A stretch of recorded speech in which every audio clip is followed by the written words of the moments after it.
Bonjour à tous. Alors aujourd'hui on va remplacer un capteur d'angle de braquage. Mon véhicule est un BMW X3 E83 de 2007, modèle LCI. 3 litres, mais bon, pour les 2 litres c'est de la même chose, de la même année. Alors je fais cette vidéo parce que j'ai beaucoup cherché sur le net et j'ai pas trouvé grand chose.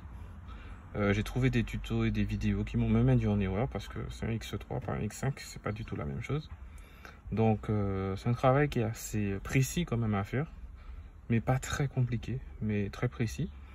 Donc première chose, débrancher la batterie. On n'a pas spécialement besoin de démonter le volant, d'accord, mais par contre on est obligé de démonter toute la colonne. Alors pour démonter la colonne, il y a 4 vis de 13 qui se trouvent ici. Alors vous pouvez voir, alors celle-là un petit peu difficile à voir, elle est derrière la manette de réglage de la colonne. Il y a 2 vis, celle-là vous la voyez plus facilement. Donc, on va déjà retirer ces 2 vis là. Je ne sais pas si vous pouvez continuer à voir puisque j'ai déposé le téléphone. Je donne mes mains. Alors, celle-là, tout d'abord. Ouais, là je serre.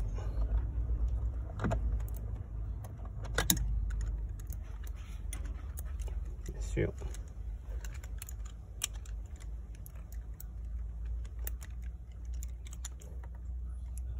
Comme par hasard. Mon outil me fait des siennes maintenant. Voilà. Alors, on met ça ici.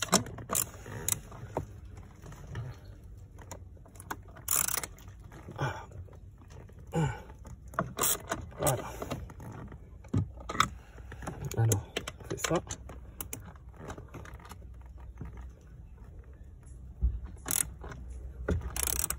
Voilà.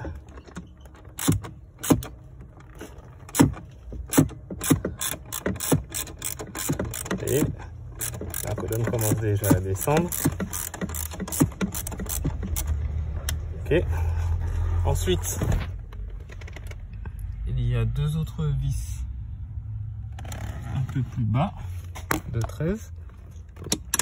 Ici.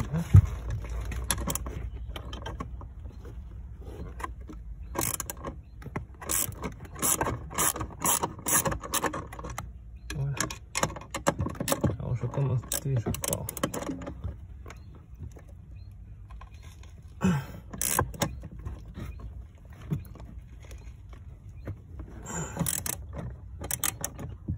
voilà, je commence avec ça et je termine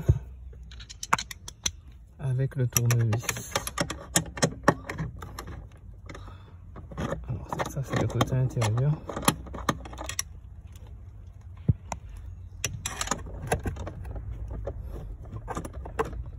Alors là, c'est 2 écrous qu'on enlève. Et ensuite, derrière, c'est des vis complètes. Quand je dis derrière, plus du côté du Neyman, tout ça, c'est des vis complètes qu'on retire.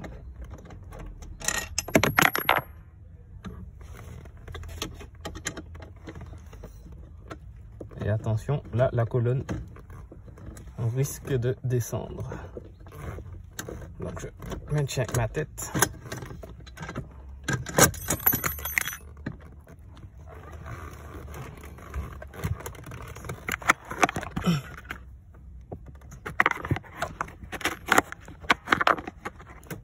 Voilà. Ensuite, il y a ces vis là à retirer.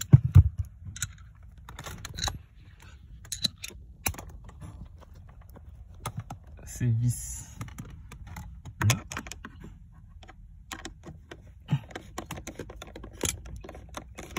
Ces vis de 10.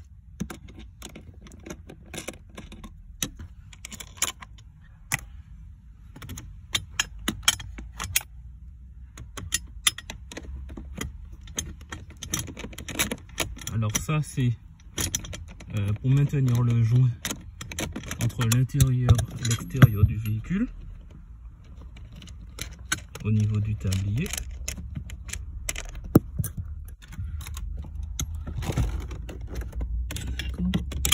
Et celle-là est un peu plus difficile d'accès.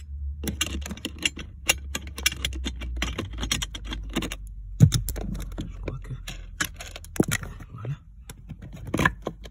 Voilà. Ensuite, il faut aller sous le capot. Comme vous pouvez le voir là, je sais pas si vous le voyez. Ici là, vous voyez, il y a une petite vis, tête de vis Torx. C'est du Torx inversé, hein? Donc c'est du E10, donc c'est du E10.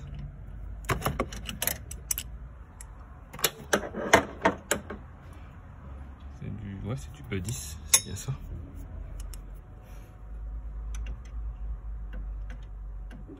Alors la particularité de ça, c'est qu'il ne suffit pas de le desserrer. Pas de le desserrer, mais il faut l'enlever complètement, parce que en fait non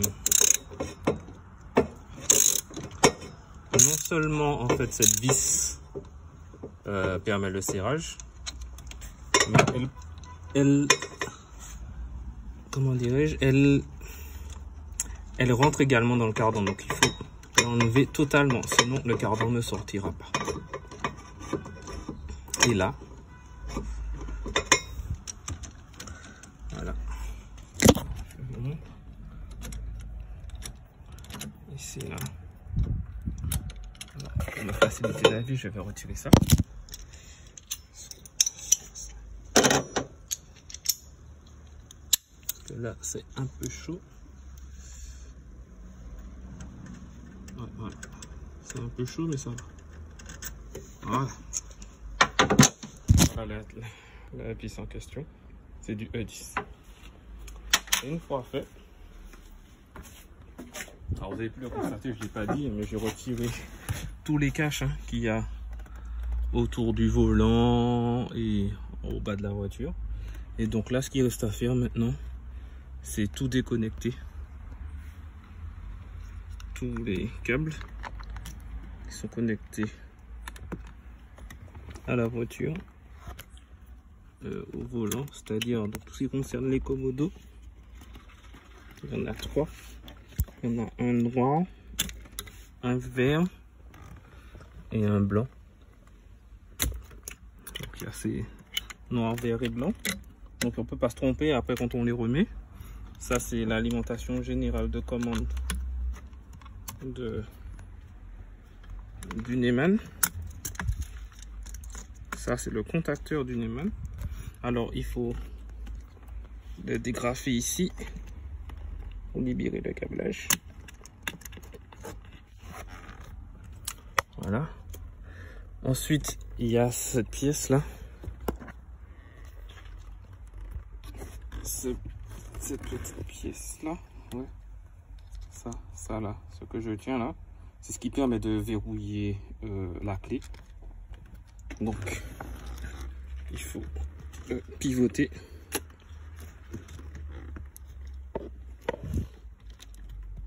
et l'enlever.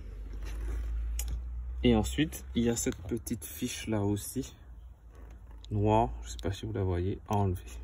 Donc celle-là, pour l'enlever, il faut un tournevis. Donc j'arrête la vidéo là parce que j'ai besoin de mes deux mains pour travailler.